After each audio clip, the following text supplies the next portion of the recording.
Құрметті менің тыңдармандарым, Махаббат ертегісі 68-ші бөлімі.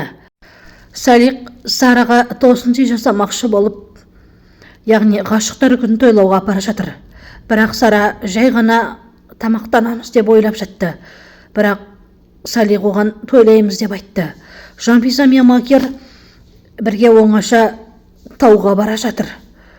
Сол кезде Жанфиза Макер: «Мына жерде көліктер тымас екен, көлікті мен жүргізіп көрейінші» деді. «Жоқ, болмайды» деді.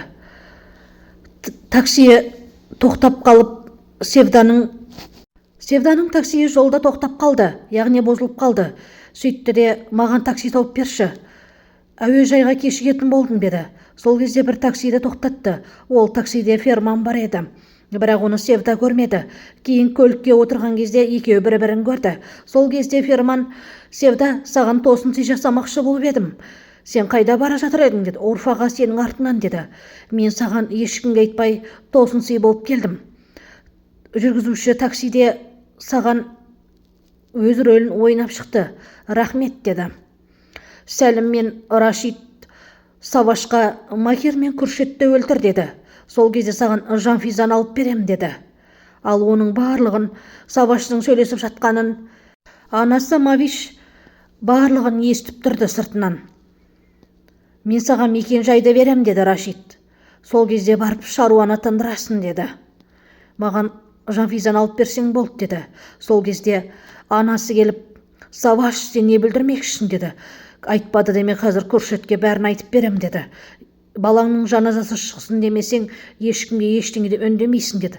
«Жанфизада не шаруаң бар, ол тұрмыстағы келіншек қой» деді. Үндемей кетіп қалды Саваш. Анасы жылап қалды. Жанфиза мен Макер жолда қалды, яғни жанармайлары таусылып қалды. Екеуі жаяулатып тауға бармақшы. Салих Сараны аттракциондар жерге, ойнайтын жерге алып келді. Ал Ферман болса Севдаға ақтаулы бәлек: «Жаным, менің қарным аш, саған сыйлығым да бар еді, барлығы әуежайда қалып кетті» деп алдады. Жанфиза мен Макер діттеген жерлеріне жетті. Ал Сара көлікті айдайым деп кішкентай баладан сөз естіді. «Әпке, тұрсаңшы енді, 6 рет айналдың ғой» деді. «6 рет айналам ба, 86 рет айналам ба, өзім білем» деді. Сөйтті де кішкентай бала қасына отырып алды. «Жарайды онда, дайын бол, көлікті қаттырақ айдайым» деді. Салих Сараны биікке көтерді, бірақ Сара биіктіктен қорқады екен. Жанфиза Макерге балалық шағындағы кішкентай әкесі сыйға тартып кеткен көлігін сыйлады. Ол сыйлығы кішкене кезінде көліктен түсіп кетіп, бір көлік ұмышып кеткен екен.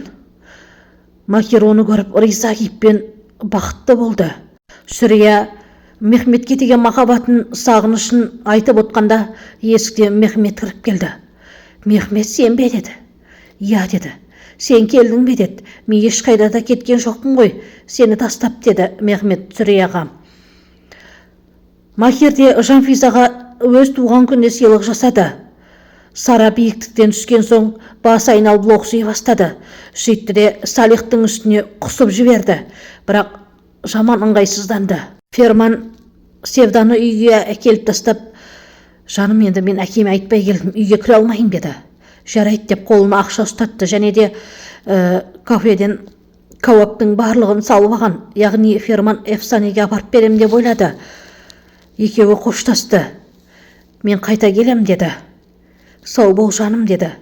Бірақ Севда бірдеңеден күдіктенгендей болды. «Мені аңқау Севда деп ойлайсың ба? Мен барлығын анықтап саған көрсетем» деді Севда Ферманға.